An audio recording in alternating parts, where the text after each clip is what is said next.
Great, all right, let's get started. So my name is Margie Roper and I'm from CALISA Management Services, and we collaborate with Bridge on the M&E community of practices. We also have our colleagues from Chikalula and from Samir, so it's a collaborative effort.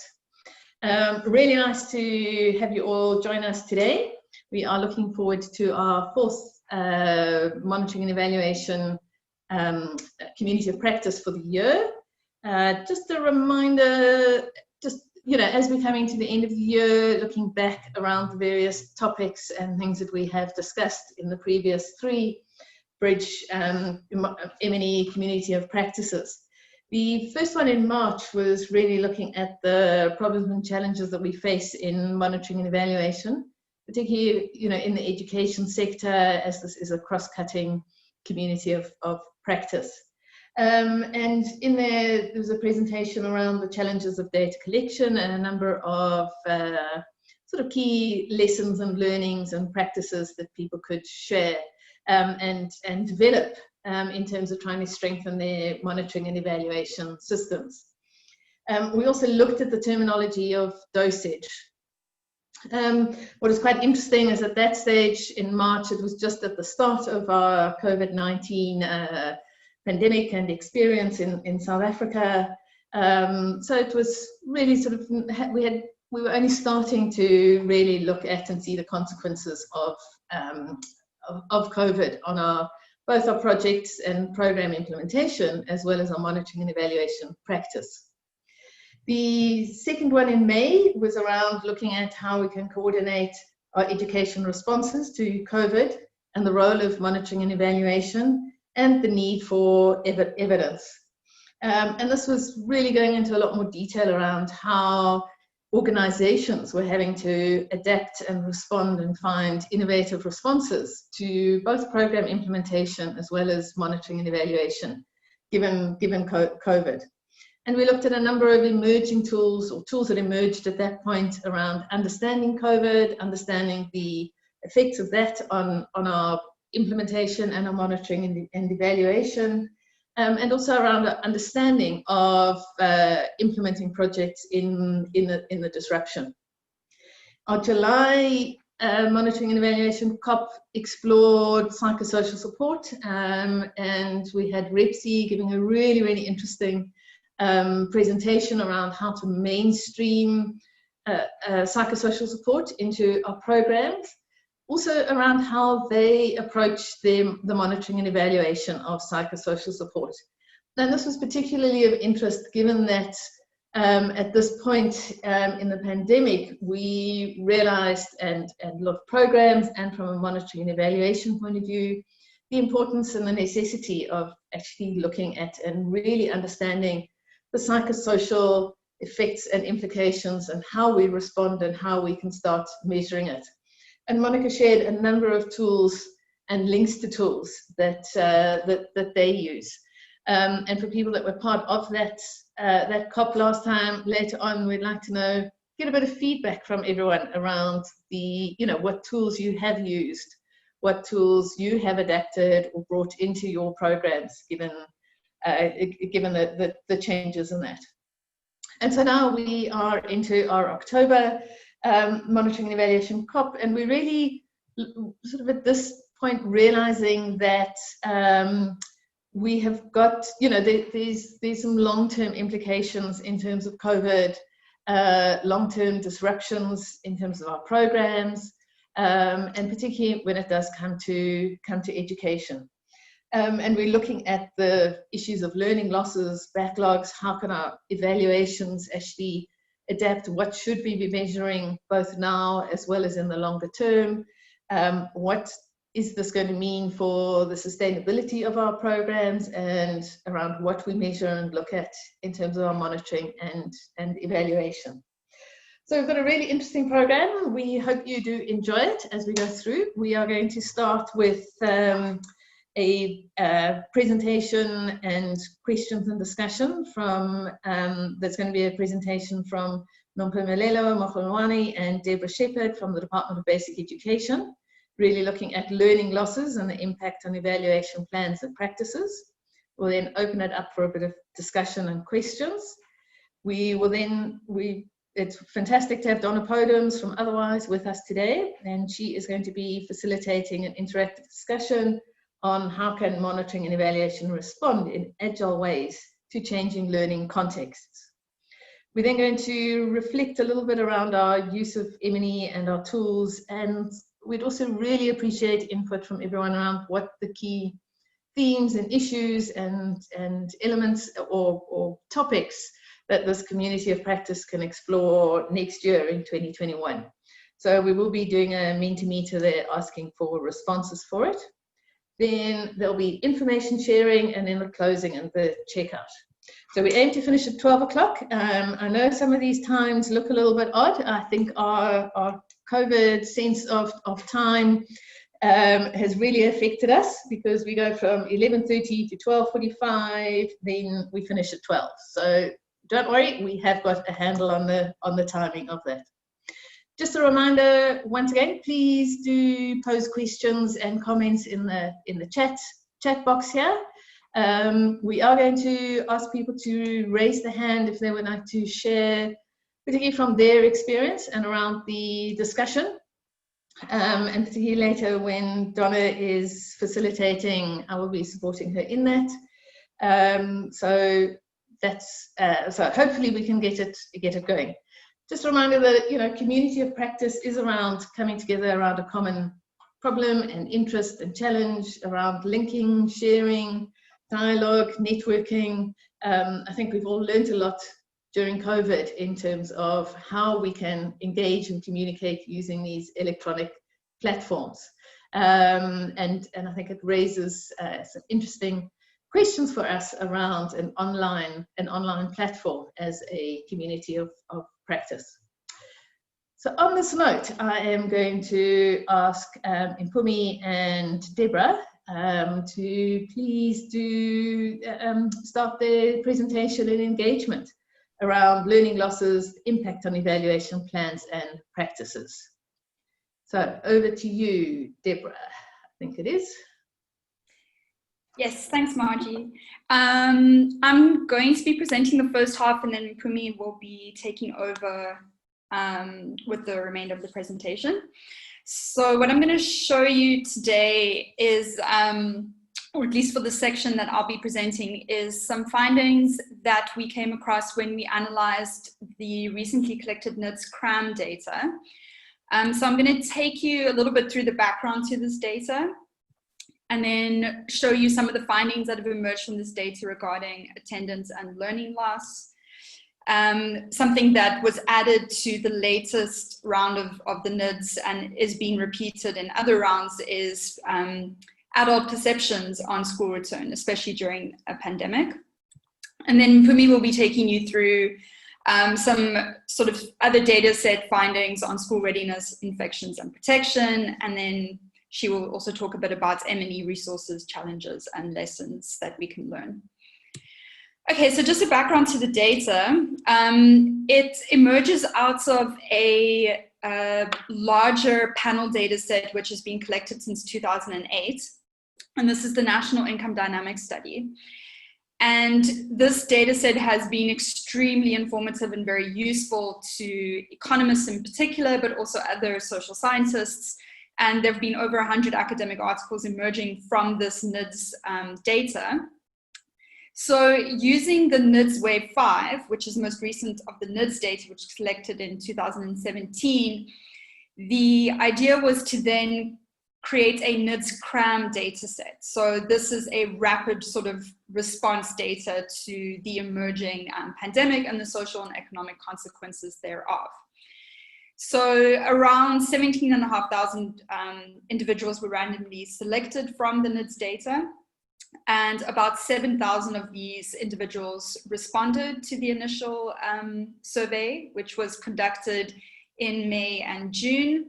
Wave 2, as we would expect, this is quite normal with panel data, is that there was slightly less response. So we lost about 20% of our sample, but nonetheless, we still have quite a significant sample in this, with around 5,700 respondents. So it's a telephonic survey. Usually these surveys are conducted in the field through face-to-face interviews. However, this is not possible given the current context. And so it's a 20-minute survey. The reason why it needs to be quite short is because it's very hard to hold people's attention over the phone for very long. And this does come with certain challenges in terms of how many questions you can ask, because you can imagine 20 minutes doesn't really feel that long. But we try to ask them questions on demographics, migration, grant recipients, employment, etc. And then more relevant to what I'll be showing you today was in the second wave, there were questions asked around education, early childhood developments, and mental health. And there will be further waves conducted over the course of the next 9 months. The next one will be taking place soon. I think it's starting in a week or so. And they're looking now at topping up the data. So hopefully we get a larger sample size moving forward. So school closures have played a rather significant role in the global response to the COVID-19 spread. In April, there were 193 countries that had closed schools. By June, this number had fallen by about 40%. And now it is less than, I think at this point in time, it's less than 40 countries. After schools closed in South Africa on the 18th of March, there was then a phased reopening that was adopted by government. And deviations from this were allowed, but this was based on a school's ability to comply with protocol and then also given approval by provincial HOD. So in June, the phased approach saw grades 7 and 12 going back to school. In July, these grades were joined by grades R, 6 and 11. But then there was an unexpected school closure on the 24th of July, and then everyone stopped going to school for at least a week. This did create some complications for our data collection because this happened exactly in the middle of wave 2. So we've tried really hard to be cognizant of this fact in our analysis. And then in August, the new phased reopening then saw staggered attendance of grade 12, followed by grade 7, and then further grades all the way through August. Okay, so the main findings I'm going to discuss with you is what did school attendance rates look like after reopening in June, how much learning has been lost, or at least what kind of approximate or estimate can we come at, because this is a very difficult thing to calculate. How worried were adults living with children about return to school? And then Pumi will be taking you through how ready were schools to receive returning learners, and what was the objective health risk of reopening schools, and what were the other costs of school closure, because at the end of the day, schools provide more than just learning, they also provide additional social support. So attendance and learning loss, just to give you a sort of number to keep in your mind as I'm showing you these results, is that in normal times, the approximate attendance is about 98%, so an absence rate of 2%. This is how attendance looked across all 12 grades from grade 1 to grade 12 in the middle of July. So what you notice immediately is that your officially open grades at the time had substantially higher attendance, so this is expected. So we found roughly an open grade absenteeism of between 11.8% in the case of grade 12 and 38.6% in the case of grade 6. If we compare this to other data that was collected more or less at the same time, a DBE monitoring tool survey found that principals reported an average absenteeism of about 17% amongst only open grades. And then also, as would be expected, your attendance amongst not yet open grades is significantly lower, although it was for us quite surprising to see this level of attendance even amongst officially closed grades. The interesting finding in terms of attendance is the difference by the socioeconomic status of the household. So I'm just drawing your attention to that bar on the far right. So what this shows is that closed grade attendance amongst the wealthiest 10% of households was 3 times higher than the poorest 80%. So at the bottom here, you have your poorest 80%, and it's around 16-17% attendance compared to 49, close to 50% amongst the wealthiest 10% of households. And then amongst the next wealthiest 10% of households, it is about half. So it appears that there are substantial differences in attendance by the wealth of the home. Now, it's difficult to know what this means because one thing that isn't clear in the question in the survey is whether or not parents would have interpreted online learning as attendance. Because if you have a very structured online program, you might imagine that, well, this is as good as attending school as my child is currently receiving. So it's difficult to disentangle that. Is physical attendance the only type of attendance that a parent could imagine in this context? Also, this could be reflecting something about the difference of school readiness.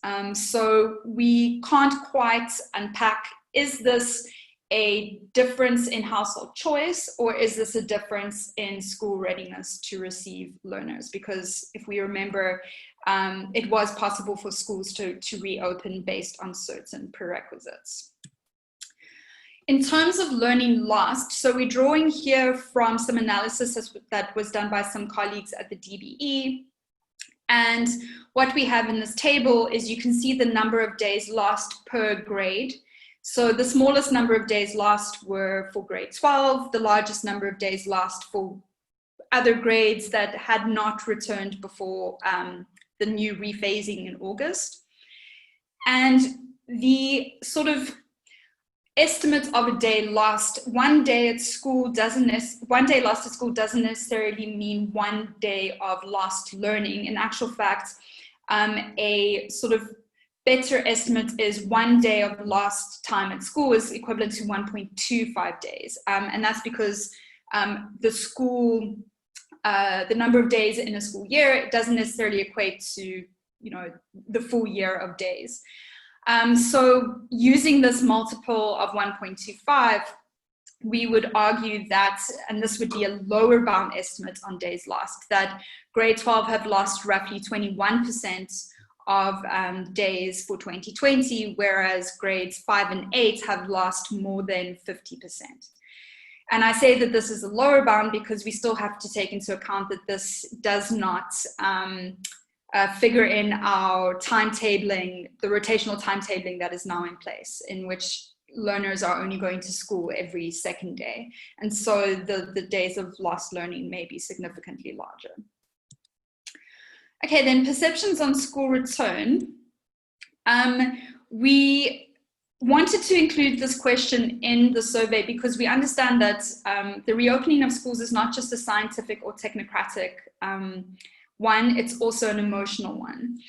And school return is not going to look the same because, the timetabling in place means that learners are not going to be at school at the same time. It means that learners are going to have to face new protocol, which can create a lot of anxiety and also raise concerns amongst both parents and children. And we also acknowledge that these concerns can be further exacerbated when there are temporary closures, reopenings of schools, and when we also sort of doubt the readiness of schools to mitigate any potential spread or to potentially be able to cope with this new timetabling that can be very, very difficult for some schools to manage. There was, for example, a principal from a Western Cape school who said that, according to his timetabling, he would need to employ 10 extra teachers in order to be able to provide the sort of classes necessary to meet the new protocol. And this creates a lot of stress and anxiety. And we also know that the reopenings of schools has been quite publicly contested. So this just lists several of the sort of more public contestations of the reopening of schools by the Educators Union of South Africa, the South African Movement, and SGBs. So in terms of what we found that roughly 73% of respondents to the NIDS Crime Survey Wave 2 felt very worried about learner return to school during pandemic. This seems high, but it's really not unexpected and actually very similar to data that has been collected elsewhere. So, for example, Stats SA online survey found that just more than 75% of parents were either very worried or weren't sure about whether or not it was safe for school return. And so we find very similar findings to that survey. The difficulty we have is because our survey is quite short and limited in terms of the questions that we could put forward to respondents, we don't know why parents are worried. There are many reasons why a parent could be worried about the return to school. One could definitely be the health risk, either to the child or to the teachers or to the parents themselves or to anyone else living in the home. But also there could be concern around, how is learning going to take place? And then also we have to give consideration for parents, ability to schedule around these new timetables, because what we see also in this NIDS crime data is that there's been a huge impact in terms of childcare responsibilities that have fallen disproportionately on women within the home. The Stats SA survey did try to get at what was concerning parents, but they only asked about the health risk.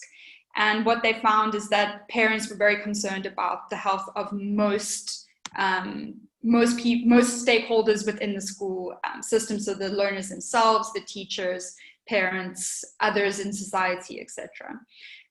But we do note that that sample was very non-representative. It was half of the respondents were from Gauteng and from the middle class.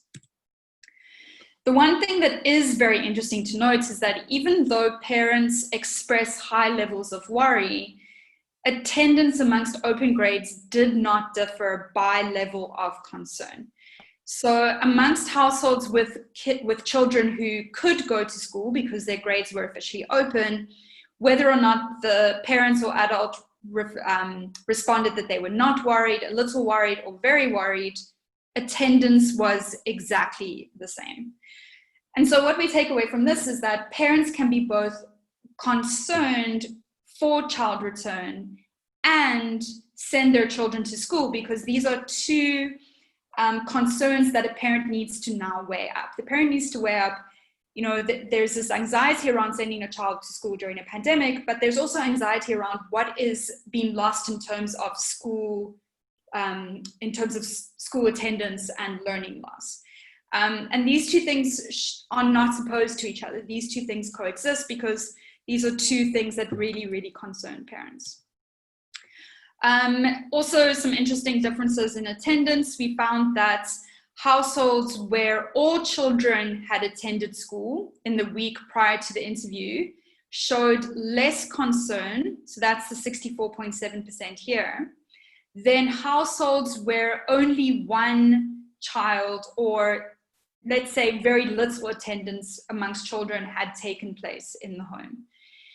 And again, it's very difficult to know which way this relationship is running. Is it the case that high attendance households show lower concern because they've seen their kids to go to school and there's been no associated or at least an increased risk of them doing so? Or is attendance high because they perceive less risk to school attendance? So this is the complication with looking at this kind of relationship, is that it tends to feed back into itself. And so we don't know which comes first, perceptions of low risk or school attendance then feeding into perceptions of risk. Again, we find big differences by household socioeconomic status. So amongst the wealthiest 10%, we find that concern is half of that of the poorest 60% of households, 80% of households. So this 43.3% shows the proportion of people saying we have high concern for school return amongst the wealthiest 10% of homes, and the 80% responds then to the poorest 80% of households. And so there is this very big difference, not only in attendance, but also in perceptions of, in terms of concern. And again, those two things could be related. And then we also find that households in which there are more vulnerable groups living, such as pensioners and very young children, we find concern is also higher. So around 75% of adults living in homes with either a very young child or with a person over 60 is very concerned about school return, whereas households in which no young children, so no one under the age of 7, and no members over 60 reside, only show a high concern of 2/3. And so there does seem to be some relationship between the vulnerability of the home and the concern for school return. Okay, so I'm going to pass now over to Mpumi, and she's going to take you through the rest of the presentation. Good afternoon, well, morning still, everyone. Thank you, Debra. Let me take it from there. So yeah, I'm going to speak a bit about school readiness, infection, and protections that schools offer. I think Debra has spoken to us about concern and attendance. And so we want to know what school readiness, levels of school readiness to receive learners, but we also want to know, I think the big question that everyone had, is opening schools increasing our risk? Is the fear that by opening more people would get infected, and is that founded? But what do we know about this so far? Sorry, my slide seems to be jammed. Okay, so Debra, maybe share my screen, and you can just tell me when to. Yes, thanks. Cool. So what do we know? Just reminding ourselves about what we know about infections and children. We know that children are significantly less at risk to contract COVID-19, and this is based on international evidence. People who are younger than 20 are at 50% lower risk than people older than 20. Secondly, we know that even when children contract COVID-19, the effects are less severe than with adults. Thirdly, so far we don't have any evidence that children are super spreaders of COVID-19. Think early days, those are some of the concerns, but that hasn't been found to be true. And then following that, it actually also turns out that child-to-child transmission in schools is uncommon. So children turn out to not be the first case of COVID-19 within households. And then finally, we see that school closures in the world, even though they were done at scale, as Debra presented earlier, have not in fact turned out to be an effective mechanism to slow the spread of COVID-19.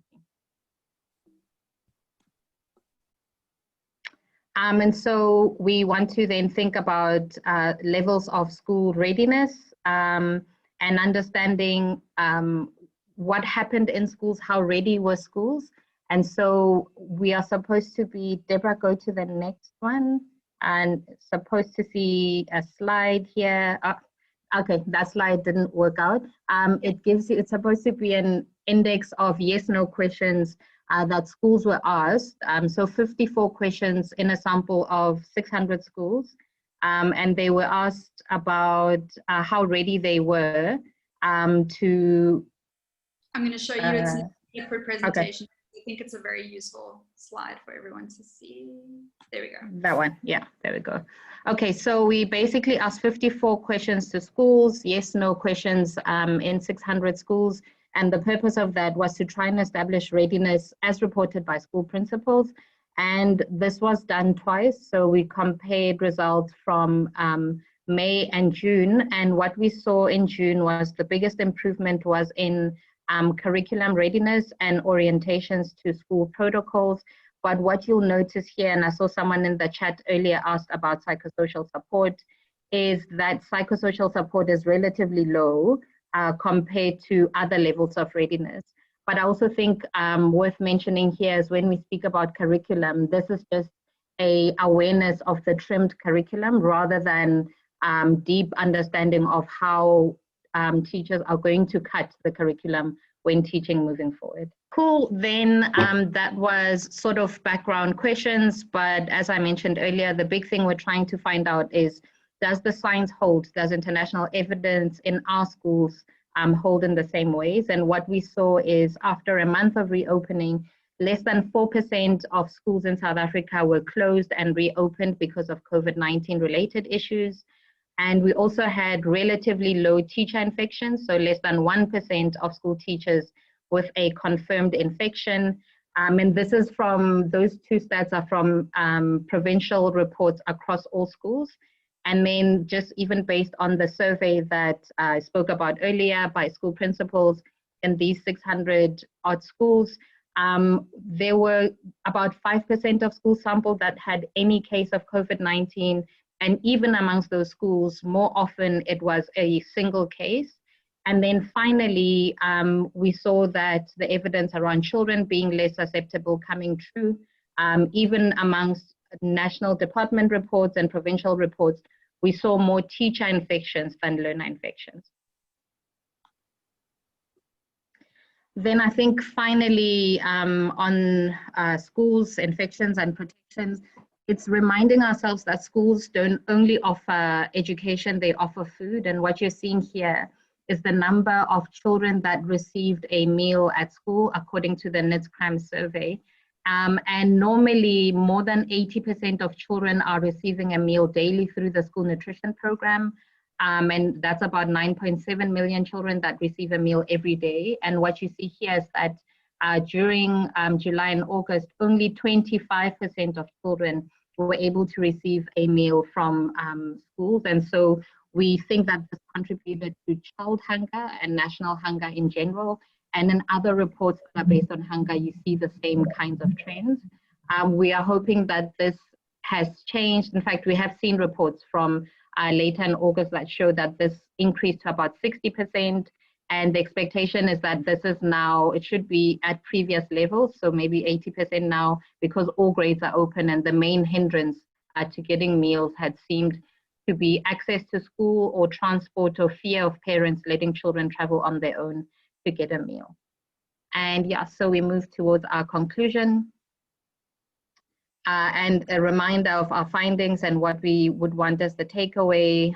Firstly, we think, as Debra has shown, the majority of adults are worried about the return to school. However, we see a difference in the level of worry by income and household composition.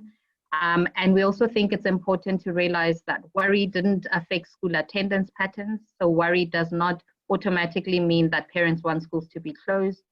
We think we should be moving away from or language and starting to say and more. So parents are both worried about the risk of the pandemic and recognize the need for schools to resume. And so our call there is that schools should remain open and should remain open at scale, which leads to our second finding. We see that school attendance in July was relatively high, particularly for grade 12.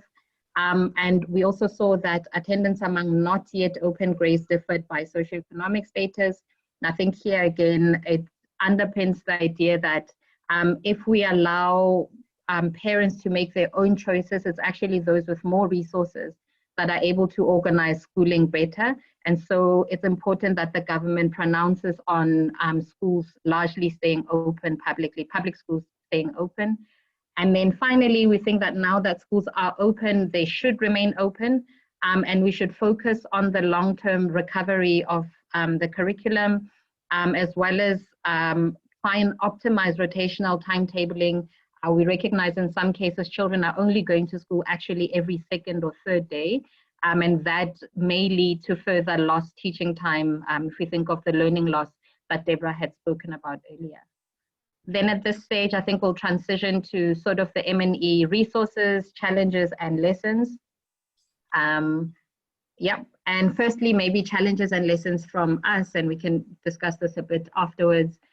We think that the NIDS panel data allowed for a unique opportunity to collect nationally representative data. And we should be thinking about similar opportunities or ways in which we can leverage existing data collections like we're able to do here. We think it was especially important that we didn't only collect information on COVID, because NIDS has been going on since 2008. We have multi-generational information on these participants. So how much they earned 10 years ago versus how much they earn now. And so you can see transitions, including changes in household composition, etc. We also think because we're able to link this new NIDS-CRAM data to the NIDS data, you are able to get a much richer analysis, not just based on the questions we ask, but overall on the information that's available. And in terms of questionnaires, we think having multiple language questionnaires is important, so that we are sure that people are understanding the questions you're asking them and responding appropriately. But there is a challenge about versioning that and making sure that you are in fact asking the same question across languages. We also think there is, as Debra alluded to earlier, a limit to the amount of data and even the interpretation that you can bring to quantitative questionnaires that are administered by multiple field workers. So here, 50 field workers to 7,000 people. You want the question to be as clear as possible and as unambiguous as possible. We have limitations of time, and you can't always understand why people are making certain choices. So we think that's worth noting. It's a limitation, but doesn't take away from the method. And then I think when we get to the interpretation and policy reference, in this particular case, we had incredibly short timeframes to get the data, to clean the data, analyze it, write the reports, publish the reports, and disseminate. I think overall, maybe it was over a month that we were able to do this. And so maybe a way to mitigate that is, in the case of NIDS, a lot of us were already aware of what NIDS is and were involved from the beginning. So to start thinking about what are the kinds of questions I'm going to ask the data once it comes in. And then I think also having a team, the three of us, Debra, myself, and Stephen, being able to work together and check each other's work was important to spot maybe minor errors, but could lead to major misinterpretations. So that was important for us. And then I think having additional data, some of what we've presented here has been other surveys that the DBE has done, but also we've been tracking the political and media debates so that as we are interpreting what we are saying, it's in a broader context than just the questionnaire we had from NIDS-CRAM. And then I think finally consulting prior to data collection. So the principal investigators of NIDS-CRAM lobbied the relevant government departments, Treasury, Presidency, Stats SA, before we collected the data. So there was already an appetite for this information and a understanding of why it was important and necessary. So that was helpful to be able to do prior to collecting the work. Then finally here, almost to the end, last couple of slides, the paper we presented on is number 11 here, but there were 15 reports produced. The first one is a synthesis report, and you can access the reports on the link in the slide. And secondly, there are also technical reports that explain the data limitations, attrition, what the questionnaires actually said, which you can find similar link, but you can find it here. And finally, this data and other NIDS data, so the previous waves we referred to, are available on the Data First portal. So you can yourself download all the data and do your own analysis from both wave 1 and wave 2. I checked yesterday, wave 2 data is there. You can also access the questionnaires there and see how they were responded to or how they were structured, and be able to do your own analysis of the same data. I think that's it. Thank you very, very much. Really, really interesting presentation, and I think a lot of insights. I am sure there are some questions, comments, feedback. There is one around, is the school monitoring survey publicly available? I think you might have answered that in for me. No. So the school monitoring survey is a nationally representative survey linked to the action plan in the DBE, so sector progress. The data can be accessed from the DBE. We have a research request process, but you can apply to access the data, and if it's for a good reason, we will share the data. Thank you very much, and thanks, Debra, for posting the link into the chat as well. So we've got a few minutes for some comments, questions. Either type them into the chat box or raise your hand if you'd like to raise anything. Might need a bit of time to process that. Okay, I think just around the questionnaire and the survey, a couple of comments on that and the availability of it. The question from Zerkia, with learners who have exemption, when will DBE enforce that all learners should go back to school? Any idea on that yet?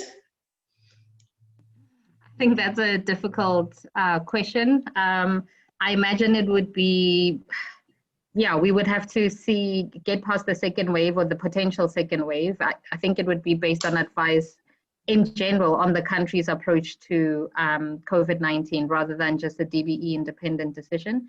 But even for those learners that are not in school, they had to apply to the HOD to get permission. So I think there are terms and conditions and expectations there. Okay. Thank you. Arista has made a comment around that it's interesting that when children start going to school, most of the fears around COVID diminish or disappear. So I think just a comment. And I think it also raises just the importance of starting to look ahead around not just this year in terms of schools, in terms of schooling, but also around the plans for next year.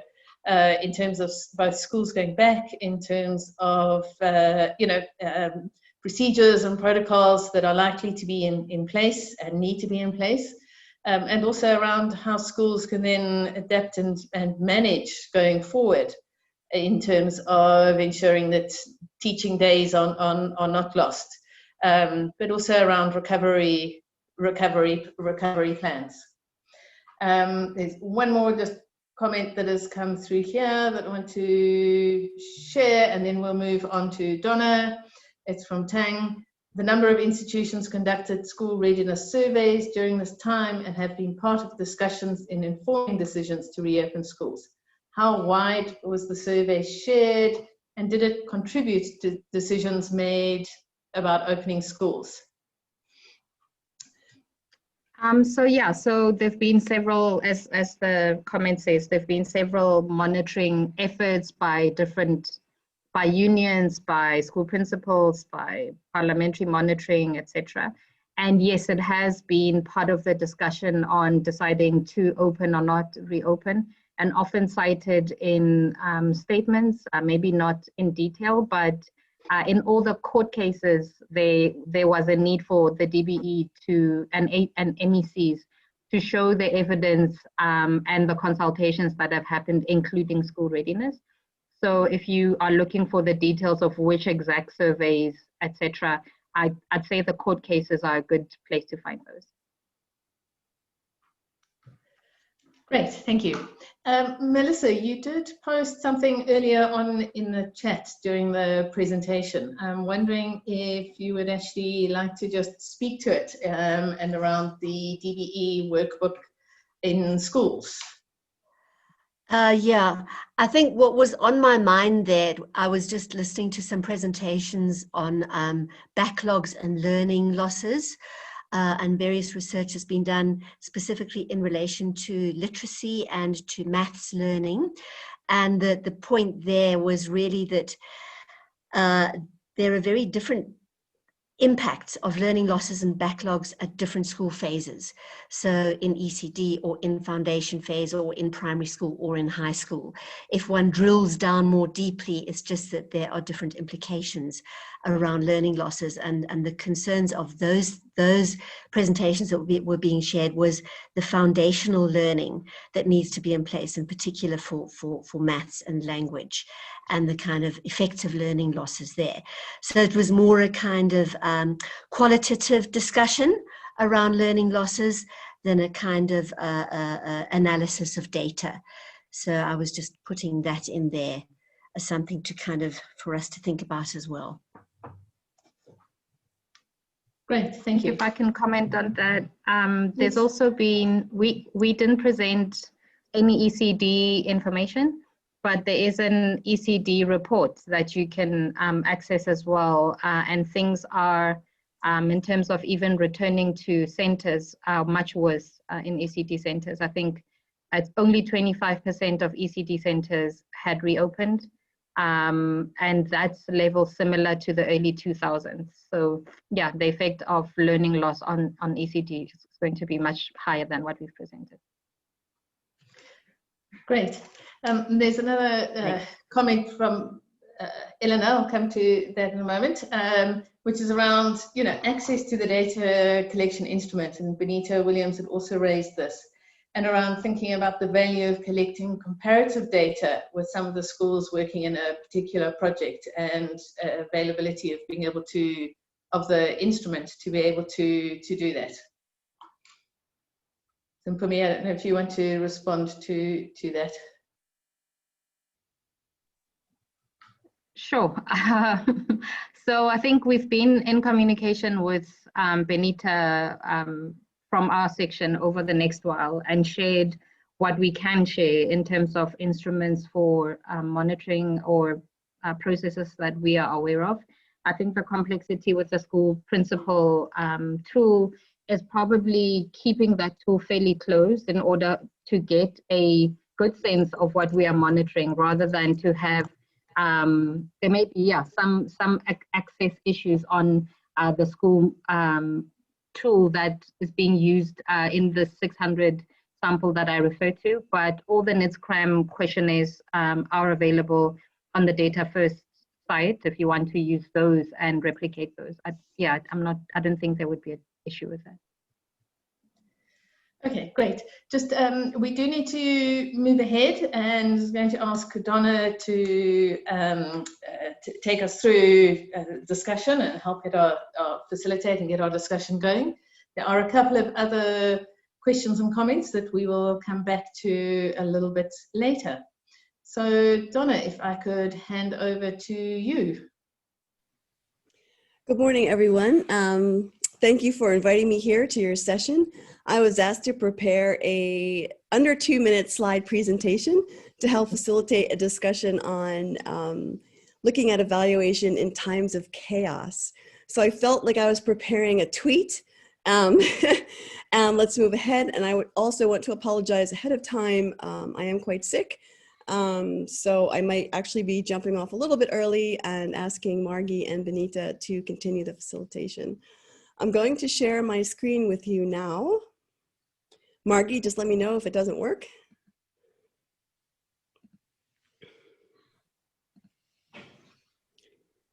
Yes, we can see it. Perfect. Yay. So glad when technology works. As I mentioned, my name is Donna Podems. I'm an evaluator. I've lived in South Africa for about 24 years now. I do oversee students at University of Johannesburg, and also used to be with Stellenbosch University. But at heart, I'm a practitioner, and that's why I was very excited to be invited to your community of practice. One of the things we often do, and I see a lot in education evaluation as well, is a very traditional accountability focus for looking at monitoring and evaluation. You have, there we go. You have this intended strategy, there is a deliberate approach, there's intended results, and a lot of times that's what we're measuring around.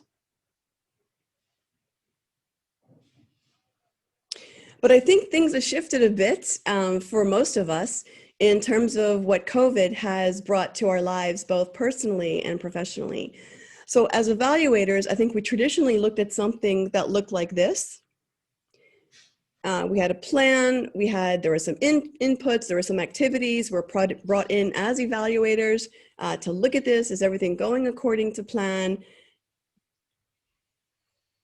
And then COVID hit, the plan went away, and our lives started to look more like this. And this is now what we're being asked to assess and measure and evaluate. So I think most of us can relate to something like this, even in normal times, but in COVID times, a little more so.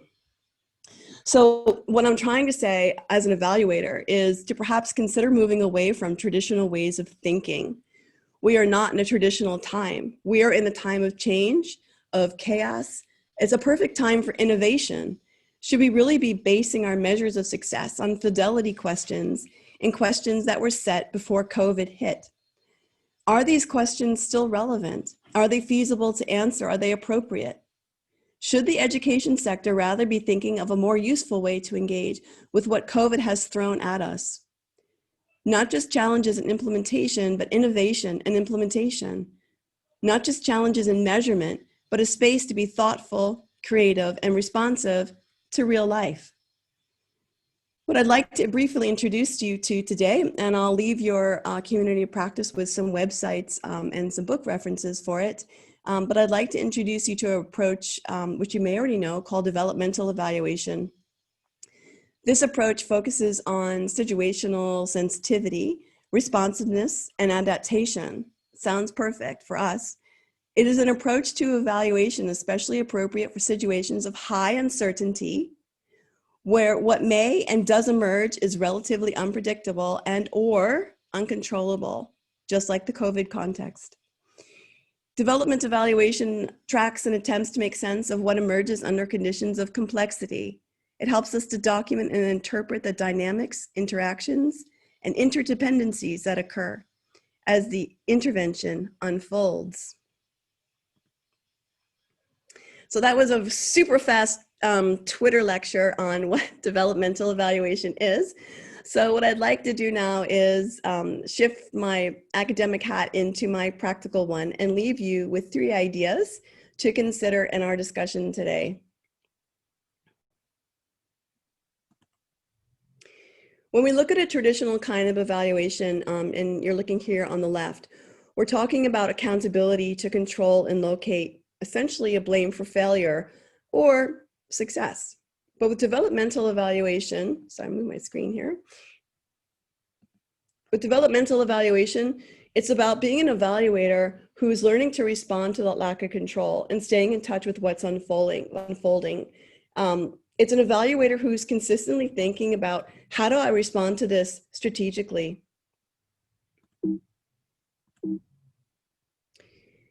Again, on the left, in traditional evaluation, evaluation often comes as a compliance measure. It's a function that's often delegated down in an organization. In developmental evaluation, it shifts the role of an evaluator and even thinking about evaluation to be one of a leadership function, where we're out there testing reality, we're out there looking at results, but we're also learning focused, and we're a leader in helping people move through this time of understanding what's going on and what's working and what's not. 3 is looking at the traditional side is, in a bit of a way, I always find this as an evaluator, I'm not always the person people want to see coming in as an evaluator, because in a way it sort of engenders this fear of failure, where with COVID and all of the innovation that's happening right now, we should be trying to engender this idea of what's new, what's working. We want to support people's hunger for learning. We don't want to scare them away. So that was my Twitter presentation for you on just trying to think a little bit differently in times of chaos and complexity to how we can go about perhaps supporting evaluation and evaluative thinking in a bit of a different way. Thank you. Thank you very much. Some interesting ways of thinking about evaluations in these times. So it'd be really good to hear from everyone around any questions, comments, insights. How have you adapted your monitoring and evaluation during these times? Yeah, so let's see if there are some inputs. I think that it would be really nice to actually hear some voices. So please either use the raise hand and I can turn over to you, or unmute your microphone and we can get some responses. Ursula, I can see your microphone is unmuted. Would you like to go ahead, please? Yeah, I haven't attended the previous monitoring and evaluation session, so I might be talking off course. But I imagine that you're talking about the evaluation of programs. And I suppose there would be an inclination amongst programs that have done sort of learner testing or baselines, etc., not to test at this time, and indeed it's difficult to do so. But I think that there's a lot to be gained from programs testing learners to see what kinds of learning losses have actually occurred, and to see to what extent it's possible to generalize from those samples. Because as Debra and Pumi indicated, to try and estimate learning losses is an incredibly difficult task. So any kind of data that we can get would be, I think, very beneficial, and to remove sort of any accountability or evaluative component to those evaluations, and make them more in the interest of diagnosis of what's going on and research. Great, thank you. Please, if anyone would like to respond as we go, please raise, please do jump in. Benita, I'm going to ask you I see you've put something in the chat if you want to talk about that, and then Thematic, I will ask you to come in. Margie, so the idea of a developmental evaluator is interesting, because that means that you sit and problem solve, listen to the client, figure out how do you adapt your tools, etc. My sense is that's probably a better role for somebody that works as an evaluation official in an organization, or if you've got an evaluation assignment with really long term that you're able to do it. I wondered if anybody had some recommendations for how you can pivot to a more developmental role if you're an external evaluator with a fixed term of reference. Or are we saying developmental evaluation is really just for those internal evaluators? So just a question. Great, thank you. Thematic, would you like to come in here? Thank you. It's not about the evaluation, but it's about the comment made before on the baseline assessments. Sure. And those being very critical in the sense that, yes, we would be looking at the gaps that learners might have obtained during this lockdown, because I think somebody made a comment earlier, or wrote a comment earlier, that learners haven't actually been doing anything with regards to work.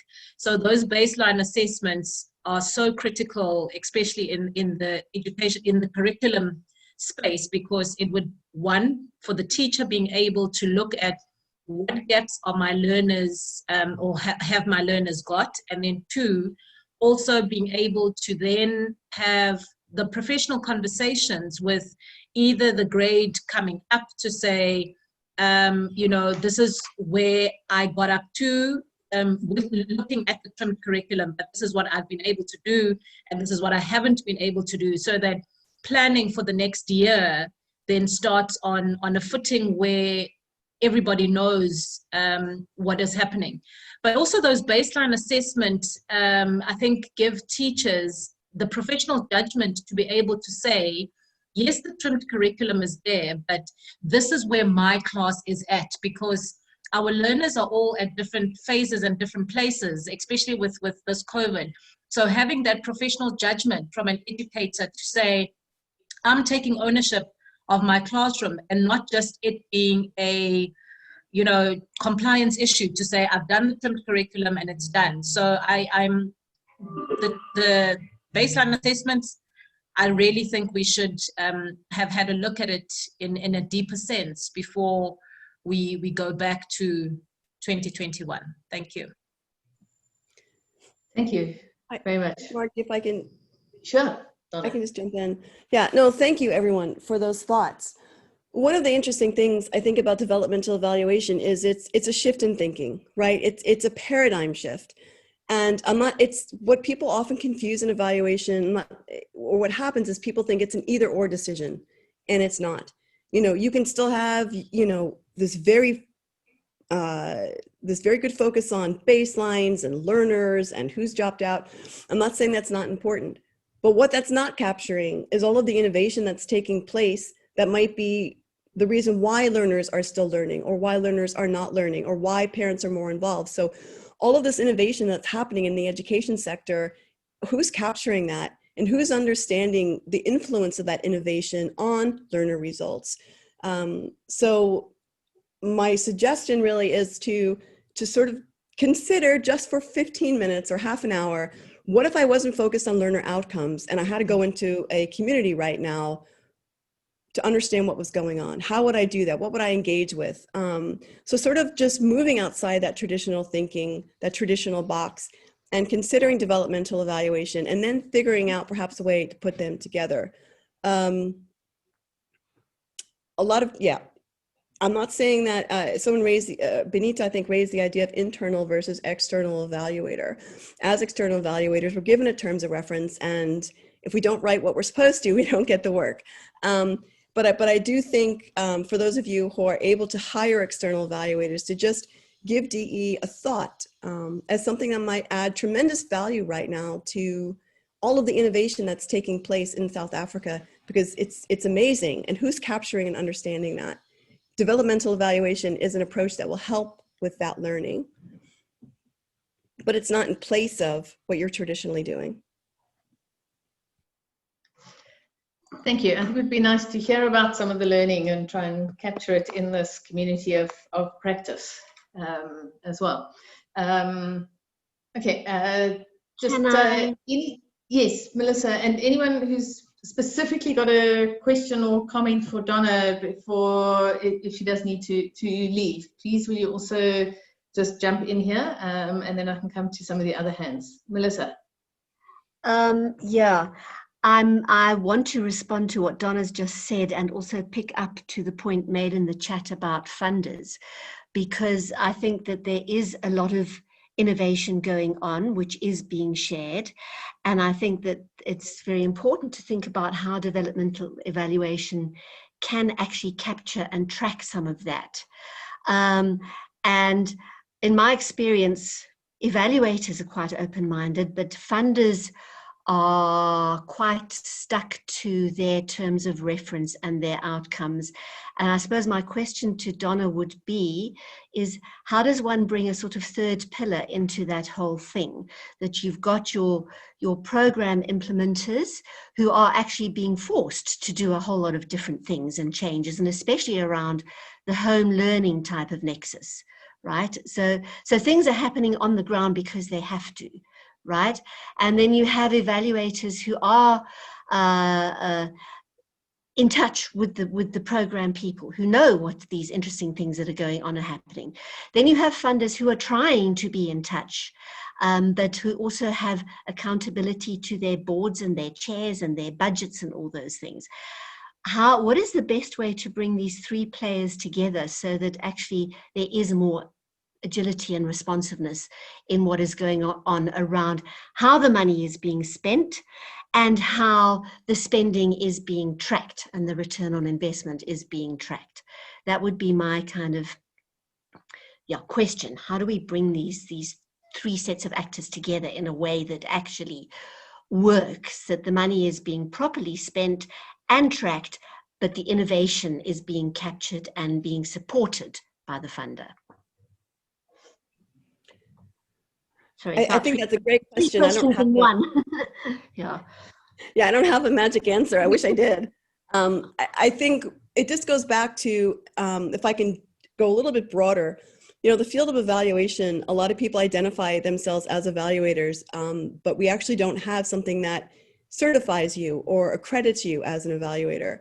And I think for me, this goes to the larger conversation. Most people who are trained in evaluation should be able to talk to the program implementer and the donor and be able to facilitate a conversation around this different ideas, should be able to teach about different kinds of evaluation that are perhaps more useful than what the donor or the implementer may be aware of. That's our role as an evaluation specialist. So my one non-magic answer would be to engage and work with evaluators who come in with 15 or 20 different understandings of how this evaluation could actually look and all the different advantages of them.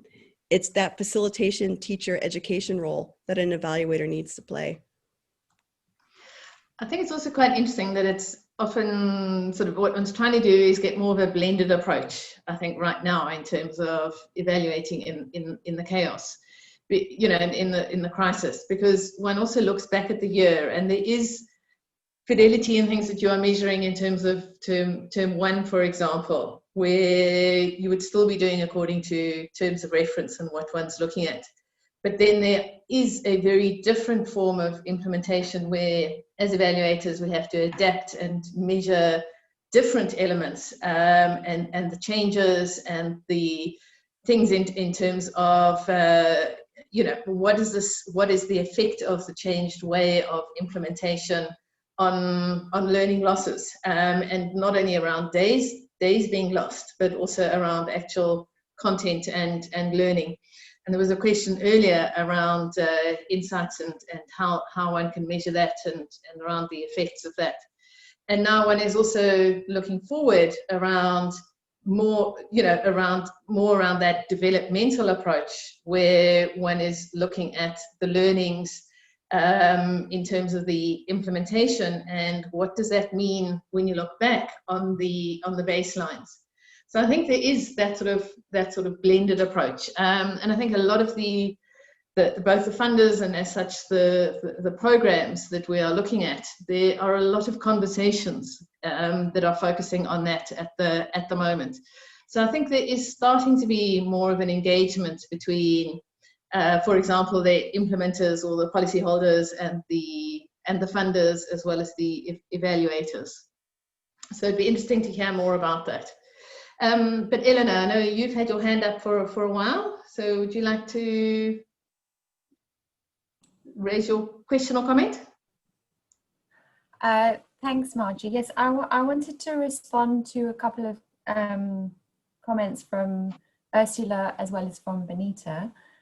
So we are actually planning and looking at doing some learner assessment in the next month or so in some of the schools that we've been working in, and would be looking to do that exactly as was suggested, to understand what has been, I mean, we were hoping to use learner assessment to understand the impact of the program, but instead to understand the impact of the learning gaps, and to do that alongside, for example, looking at learner books, which we call learner book analysis, to understand what took place in terms of written work and what curriculum was covered and what wasn't, and possibly some other types of data collection too, which was where the question about access to the instruments came from.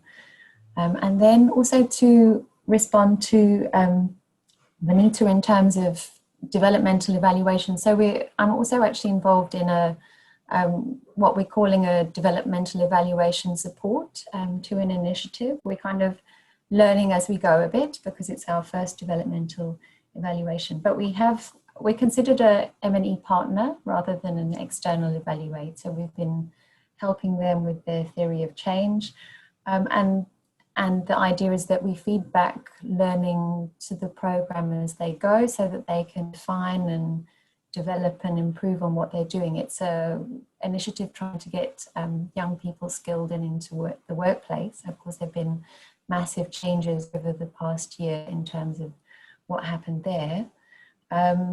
It works well. It's a client that we've had a long-term relationship with, so they're open to new M&E approaches and they trust us, and they kind of mediate so they have a relationship with the funders. There's a lot of funders, so they say, no, this is the approach, we're doing a developmental evaluation, these are the benefits of it, and the funders have also bought into that. So it's definitely possible. Great, thank you. And thanks, Mpumi, for sharing the link to the article around accounting for where South Africa was prior to COVID and learning losses and longer term thinking. It's in the chat there, so please all have a look at that.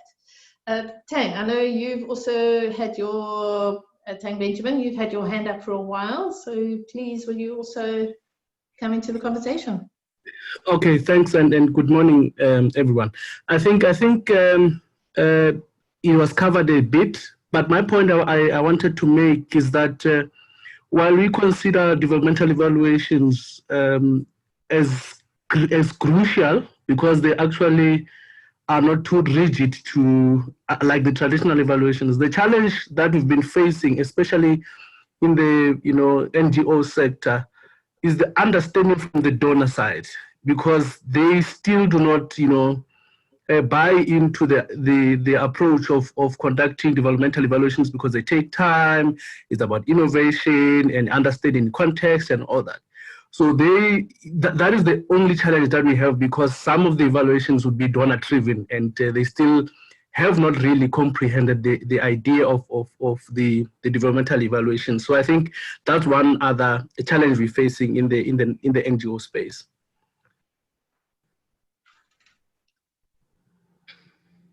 Thank you. Anyone like to come in and respond? Okay, Donna, there's another question in the chat from Stephen around at what point do we shift from top-down approach and involve children and learners in the decision-making processes that directly affect them? Are they not primary beneficiaries? So wondering from your perspective and as an evaluator and around developmental evaluations, any responses from your side? I'm actually going to put that question back out to the group because I think we have some better experts here on that than me. But I just wanted to clarify that developmental evaluation is not just a participatory approach, right? Developmental evaluation is shifting your way of thinking that we used to think if we did X, Y, Z, we would get great learner outcomes. Developmental evaluation is having the ability to come back and say, actually, you need to completely change what you're doing and do something else. Developmental evaluation is not necessarily about involving children or teachers or donors. It's about having a group of people who are open to innovation and allowing the evaluation to support something that looks entirely different than what you initially planned, which is why it's more than likely useful for the times that we're living in. And I just was reading through the comments on the side. So just to clarify a little bit as well. So utilization focused evaluation is different from DE. So UFE, utilization focus, would be an umbrella approach that either works with or is combined with pretty much any kind of evaluation approach or theory out there. Developmental evaluation is a particular kind of approach that can be combined with UFE. So just a little bit of clarification I was picking up on the right. Thank you very much. Nadine, I can see your hand has come up. I think you want to come in here. I suppose I don't have a question as much as a point of clarity. I want to come back to Donna's first slide, which kind of depicted the strategy, deliberate approach into intended results. And it's been clear to me, and certainly in our organization, that we've had to undo all three of those. We've adopted a different strategy and therefore a different approach. And now we're sitting with needing to understand what are these so-called results, in inverted commas, that we're needing to report on to our funders and to the general public. And my question that's linked to that is, we're often told to use the word impact. So the question to the organization is, what's been your impact?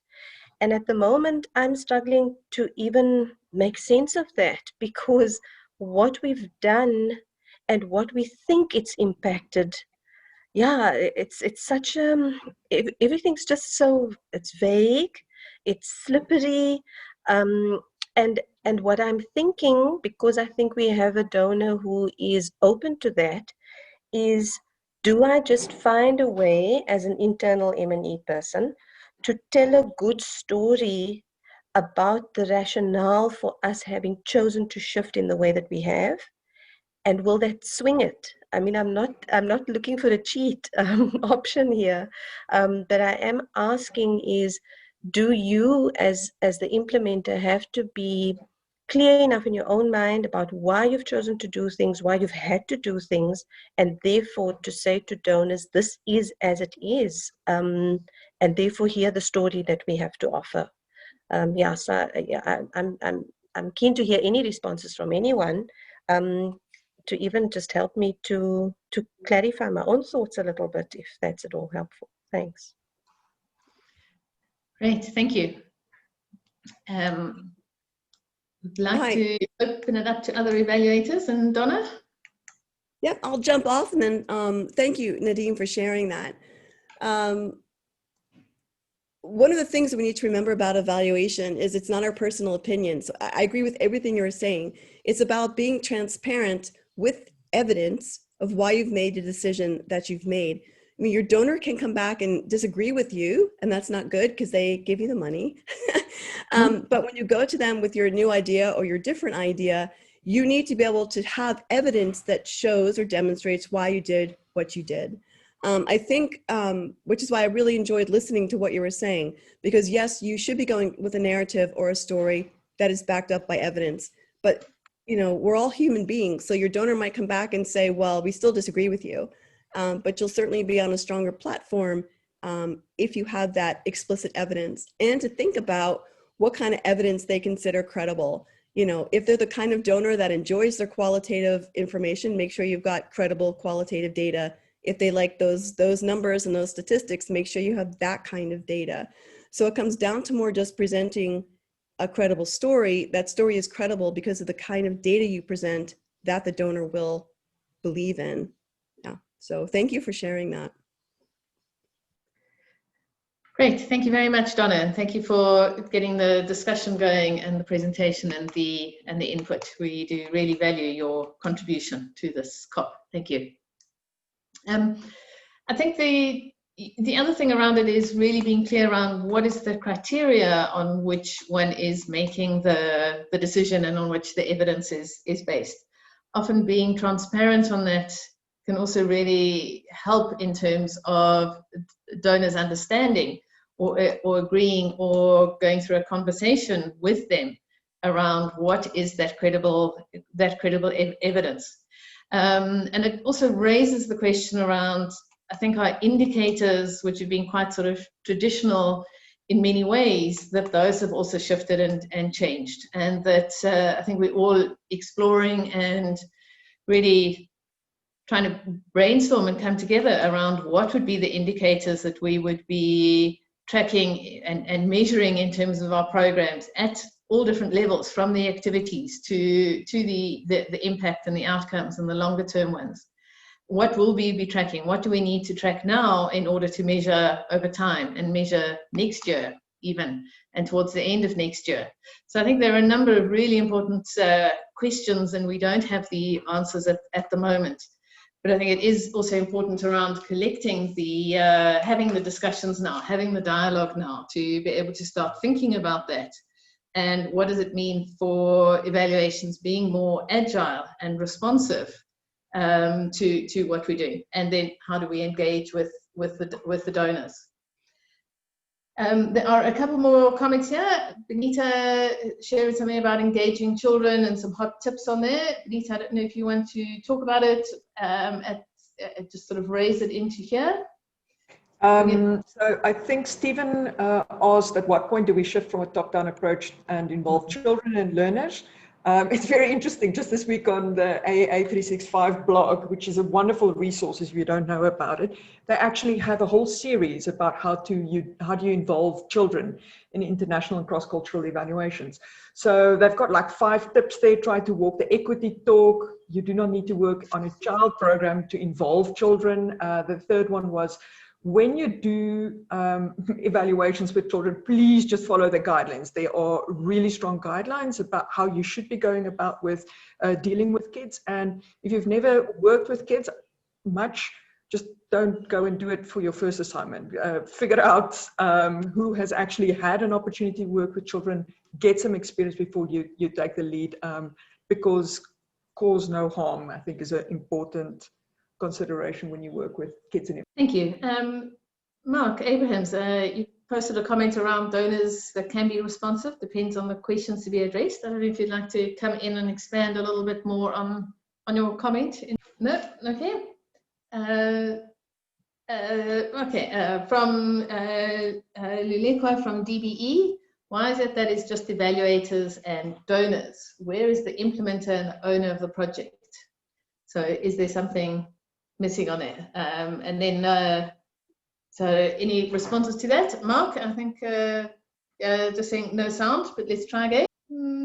No, I think we are still struggling with the sound there. Sorry about that. You shouting on your side. Don't worry about it. If you want to type anything else, that's great.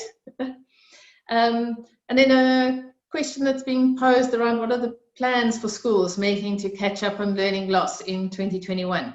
I don't know, Pumi, if there's, if I can put you on the spot here and you would like to respond to that.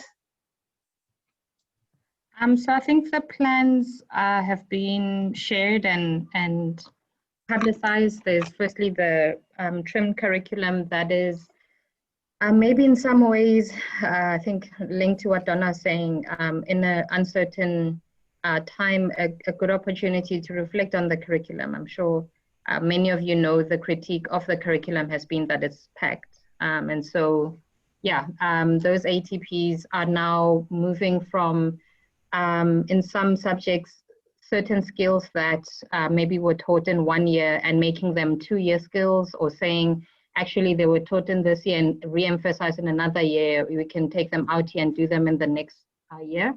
I know in the foundation phase, something that's interesting that has been reported has been the incorporation of life skills into the language subjects rather than life skills as its own subject, which some have been calling for anyway, right? So that literacy needs themes and content. Why are we not using the same content? And whether that becomes a short-term or long-term practice remains to be seen. I think and then I think someone had commented about schools and teachers making their own decisions or being part of that. I think that's been a big part of it, that schools are in fact deciding how they are going to implement a timetable. They just have guidelines, COVID-19 guidelines, but in terms of exactly which grades go on which day and where do they start in terms of teaching, there's more flexibility.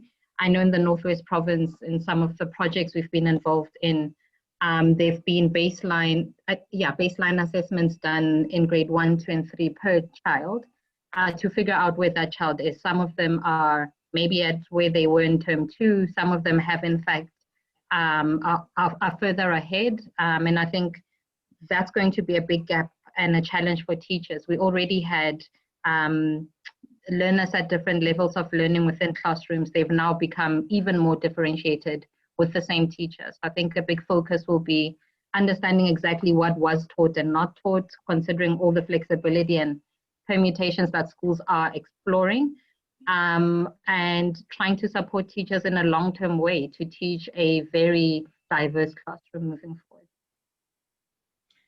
Thank you very much.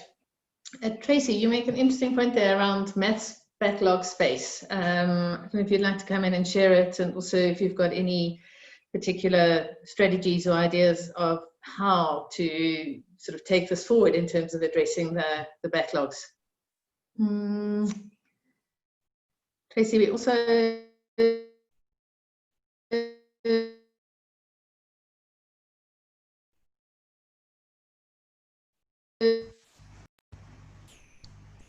Hello, can you hear me? Yes, now we can, I think. Sorry, I'm on a very old desktop. Yeah, can you hear me? Yes. Yeah, I think the most interesting thing for me really is that COVID-19 has highlighted backlogs that have happened over the course of this year. But actually, in my workspace, I mean, we are working with backlogs that have accumulated really from the earliest of grades. And so it really is an opportunity to look at those and actually have a broader catch-up program, really, because you know, I'm a long time ago ex-maths teacher who really is driven to provide access to maths for learners that are denied it really by their early school experiences. And you know, the opportunity really to address that legacy of backlogs is an important one. I've developed a diagnostic that actually measures grade level maths proficiency on 81 fundamental concepts in maths, which enables us to take a grade 9, grade 8, 9, or 10 learner and identify which grade they got stuck on, basically, right from grade 1. On those 81 different concepts, and then to be able to provision them with a customized catch-up of content to bridge those gaps. And the data is looking very encouraging. I guess to watch this space. Hopefully I you know, be able to get it out published soon, but it's very exciting.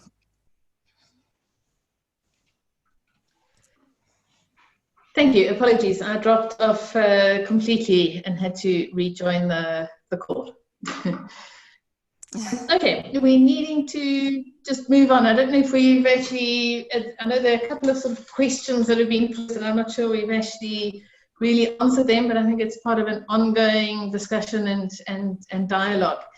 So I don't think any sort of final comments on this from anyone that would like to just jump in here. From Bridge, Samir, DBE, any evaluators that would like to just jump on? Okay, let's move on. We're going to spend a few minutes just reflecting on how we've used monitoring and evaluation in 2020, and in particular, from Bridge's side, we'd also like to get any feedback from anyone around these the M&E CoPs that we have had for the year. So in terms of, you know, looking at the relevancy of tools and resources, we'd like to hear a bit from people in terms of how you have adapted your monitoring and evaluation, how agile and responsive have you been in the work that you've done? You know, so if we could just get any responses from anyone regarding that. Anyone would like to share what they have been doing for the year? We're just trying to sort of draw back to the first one, which was around looking at our challenges, how our programs have adapted to COVID.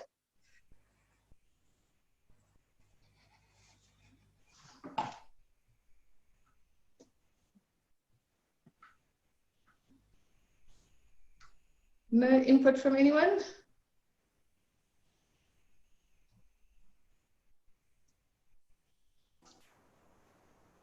Okay.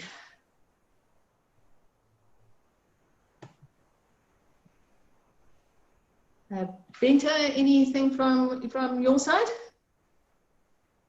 Do you want feedback on just the first CoP? Because I have feedback on the last one we did on psychosocial support, and one of principals that attended the community of practice from Actonville Primary School took the resources that were shared at that meeting, and they went and repurposed it, and they gave us feedback that they're actually using it now in their school. They're giving it to their teachers and their parents, and they're collecting data using that. So I thought that was quite nice that we could be a resource. It's very nice to hear. Thank you. It's good to hear that the schools also are taking these resources and how they are being innovative and adapting what they are doing in terms of the monitoring and evaluation. Okay, thanks, Mpumi. I know you've just had to jump off the call, so thank you very much. Nadine, thank you for the comment in there, and Nompumelelo. I don't know if you'd like to raise that.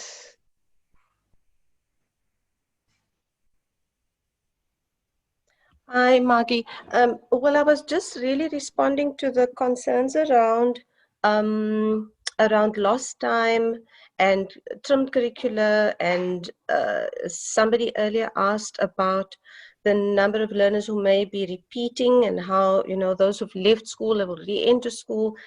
So I think both Thembelihle and myself are on the same page. Curriculum differentiation, inclusion is going to really, and that it just linked with what I was saying earlier about organizations needing to re-strategize around what the kind of new needs are of schools. I think what old needs are not going to drop off the agenda, but I think things that weren't top priority for many will now have to become top priority.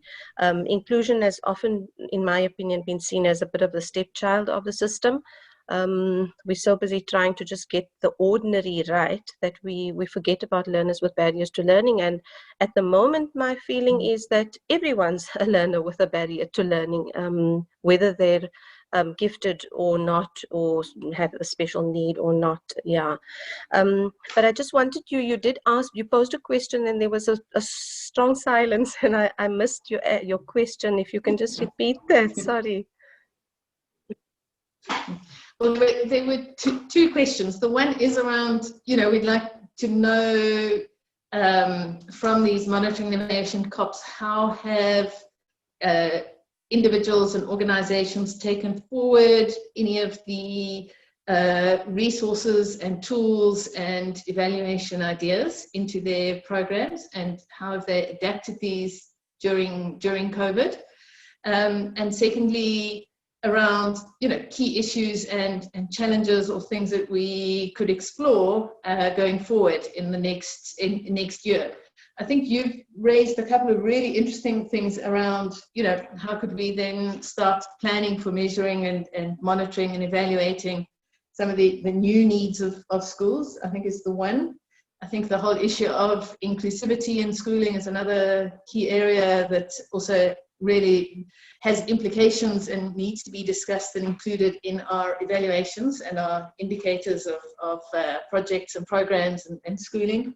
And I think the third one that you've raised as well is around the, you know, differentiation and of learners and their needs, and how that can be taken forward also in evaluations, but also in practice. So those were the two questions, and thank you for sharing those things we've noted around possible sort of key challenges and ideas that this CoP can explore going forward. Margie, if I can just respond to your question about how the CoPs have assisted or helped. I must be honest, around the use of tools and resources, that's been quite hard for me as someone who's both an implementer and an evaluator within our organization. It's been hard because, you know, one puts things in place at the beginning of the year, and then you have to run with things, and then the tools that you share and suggest come a little bit after, and then it's almost, if I can put it this way, too late to make so many changes because, and I think I've shared this before, the team of people I work with are not seasoned researchers, and are so kind of invested in learning that it undoes things if you try to reteach and alter things all the time. It actually becomes highly problematic from a buy-in point of view, if I can put it that way. So although I haven't used tools specifically, questionnaires, etc., I have found the CoPs very helpful in allowing my mind to think differently, and to implant new thoughts, new insights, new ways of working, and having these kinds of critical conversations have helped me to do exactly what I described earlier, which is also to challenge our funder, to challenge our board, not in a, I use the word challenge quite cautiously because it's not been about fighting, it's really been about having critical, competent, creative conversations with people who then are actually willing to listen to you. So So the CoPs have been very helpful for me and my organization in that way. And I'm hoping that that's what you were aiming to achieve over this year, given the messiness of how it's 2020's turned out. Yeah. Thank you very much for that feedback. And I think it is very hard to, that sort of flexibility and adaptability is a hard thing to bring into our monitoring and evaluation and our programs. And I think the developmental evaluation type of thinking and approach is really important, because I think we're going to have a lot more of these type of both disruptions, but also around how how this COVID is going to have some long-term implications on our work, on our evaluations and our monitoring, and needing to think about it. One of the evaluations that we're involved in at the moment, it was around a teacher training program, and it was all designed and set up for in-place classroom, as such classroom or event-based training of teachers. But all of that has obviously had to stop. You can't do it for this year, and it's only likely that in March next year will they actually be able to do that training. And so it has resulted in having to actually redesign the training course, where firstly it is around what is the role, asking the questions around what is the role of the district and subject advisors in teacher training, and how can one prepare the system and their support in terms of then enabling the teacher training and in the classrooms to actually be effective. But secondly, around taking the training online and in smaller groups, and actually having to change the entire model of how teacher training will happen. And in terms of that, we're looking at it having to shift the evaluation much more to that developmental evaluation approach, where because it is new and it hasn't actually been done as either virtual or classroom or a blended approach, we're actually having to do sort of an action test reflection type of evaluation, and completely adapt the approach to how we had designed it going forward. And it has even meant that the instruments that we are putting together have had to change. It can't be an in-person interview, or classroom observation is going to be a lot more difficult. So how can we do it in different ways? How can we use WhatsApp chat boxes, for example? How can we use online diaries or photographs or clips, and what does that also mean for data protection and privacy aspects? So I think there's an enormous shift that is actually going on in terms of evaluation, conceptually as well as the actual implementation.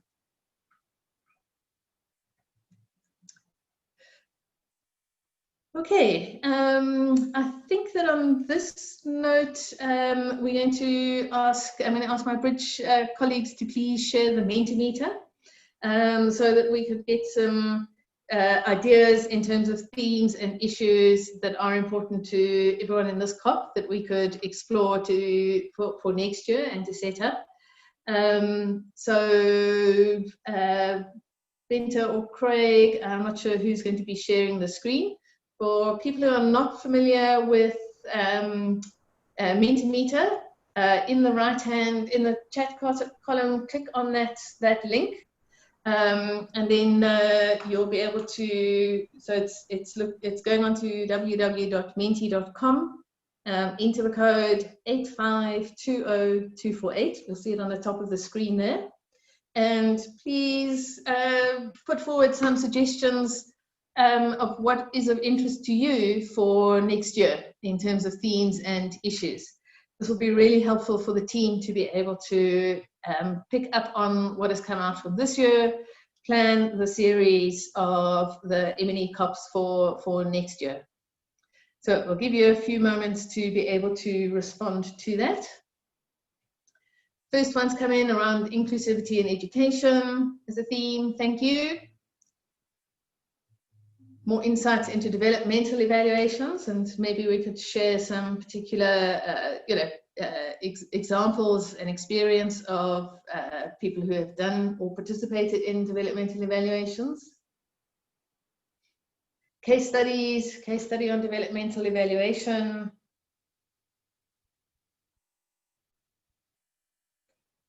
Impact reporting, looking at different approaches and case studies to evaluations, looking at participatory approaches in evaluations. I think the element around, or the question around involving children would be a really interesting one to also look at, and around how do they participate, and how can the voices of the beneficiaries, and more than just the voices, but how can they participate in evaluations. Interest in stories of change, the function shift of ECD to DBE, and I think because this is an M&E CoP, it would also be around what are the implications of that on our monitoring and evaluation, recording, reporting, data collection. How can we engage more with donors and educating them around different evaluation types? NGOs sharing experiences, challenges, psychosocial support, how that affects schooling, and how looking at it at a deeper level. And I think there's a lot that has been shared, or there's a lot that we can learn from existing programs and evaluations that have looked at psychosocial support. So some really interesting one there. Constructive feedback on attempts by amateurs. Role of teachers, so not only children in evaluation. Really important aspect there. Once again, we're visiting some of our technology, geomapping, and I think also because we're having to adapt how we do evaluations, so learnings in terms of online surveys or engaging with people on surveys, fields around, maybe looking at how can we strengthen government or health or education, bringing in maybe more around the ECD, which came up earlier in the CoP as well.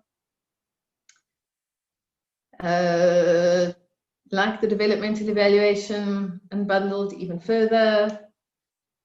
So there's definitely things around different evaluation approaches and what that means for the work that we do. How do we go about doing it? So there again, come up around ECD, non-center-based, home-based. How do we do monitoring and evaluation of that? How do we get inputs and responses? Okay, so there are definitely some clear sort of themes and issues that are emerging from this.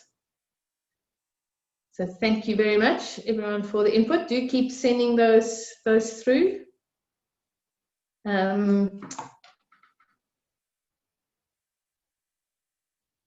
Right.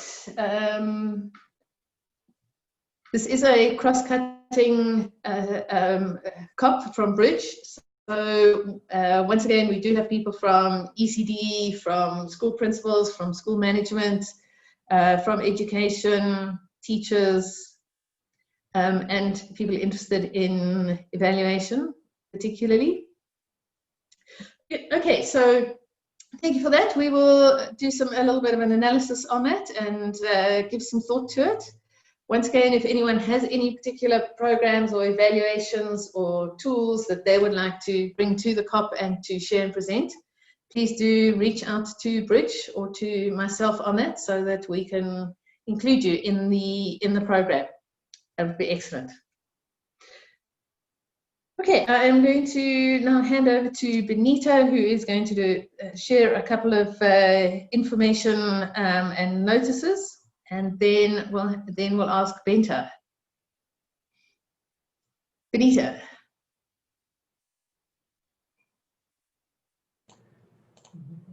There we go. Hello, everybody. I am going to talk to you quickly about something very exciting. Now, you probably know about the South African Monitoring and Evaluation Association.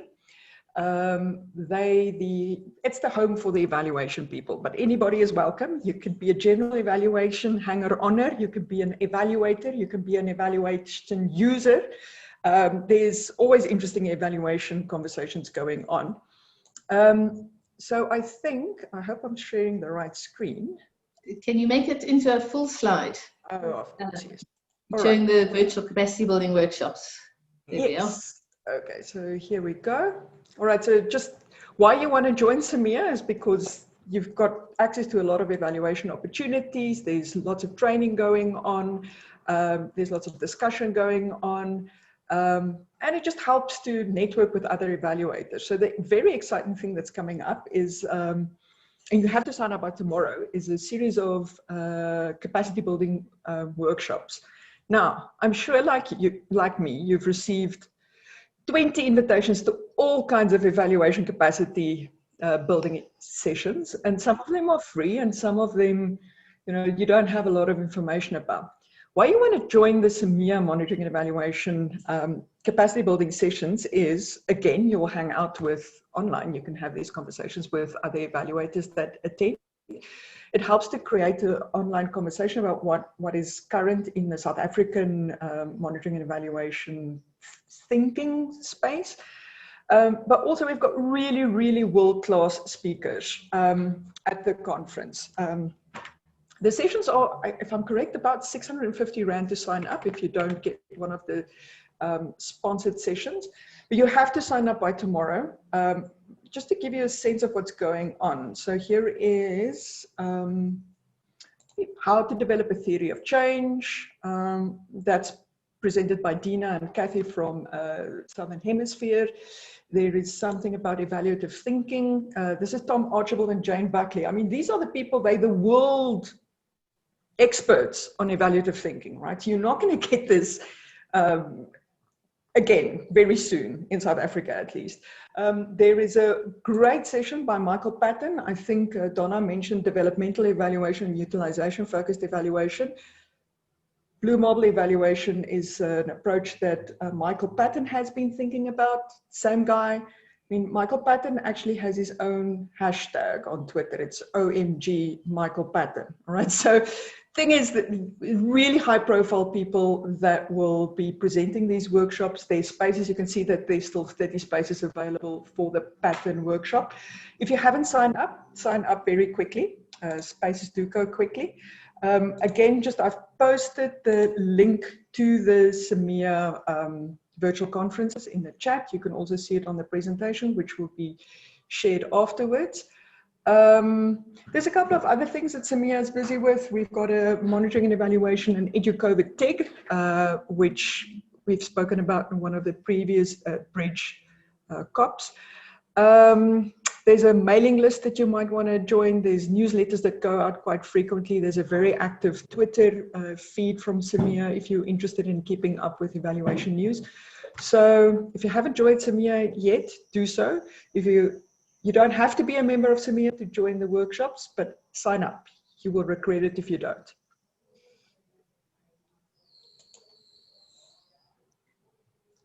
Thank you very much. And a reminder that there have been a number of tweets that have gone on for this session. So if you haven't been following, please have a look. Please tweet some of the things that you are taking away from this monitoring and evaluation CoP. Thank you very much, Benita. I am really looking forward to the couple of sessions that I have signed up for. I think it is an excellent opportunity to keep abreast of things, to be stimulated, think differently about our evaluations, really get an understanding of what is happening in the sector internationally. Benta, I'm going to ask you to just come in here and talk about the possible survey. Okay, so right now, Bridge is, the M&E CoP is being evaluated. And some of you might have participated in that evaluation already, but we don't know how much information we're gonna get from that evaluation. And so we are thinking as the consortium to send out a short survey in the next 2 weeks or so to all participating CoP members, just to get some feedback on how you've experienced the CoPs this year, and what we can do to make them more practical and applicable to your work next year. So if you receive that survey, please help us by completing it. It's going to be very, very short, 4 questions. It won't take anything more than 3 minutes to complete. So help us in that way. I would also like to remind you that the meeting has been captured, and we will write meeting highlights and we'll share those with you as soon as they are available. So again, you can read them, give us any feedback. And if you missed the meetings before today's, we have everything saved in our Knowledge Hub on www.bridge.org.za. So you can also go there and find a whole lot of resources. And on behalf of Bridge, we and the consortium, Kulisa, Chikululu, and Samia, we are really grateful for what you bring into these discussions. Thank you. Thank you. Thank you very much. So I think we're going to draw this M&E CoP to a close. A huge thank you to everyone for joining, for participating, for sharing. We really look forward to the ongoing discussions and community of practice. Please do, we'll keep it open for a little bit more. Please do post anything in the chat if you would like to. And a huge thank you. And we wish everyone well, and we look forward to the next one. We will be sending out some information on that at some point. So thank you very much, and thanks to all the speakers and everyone who has participated once again.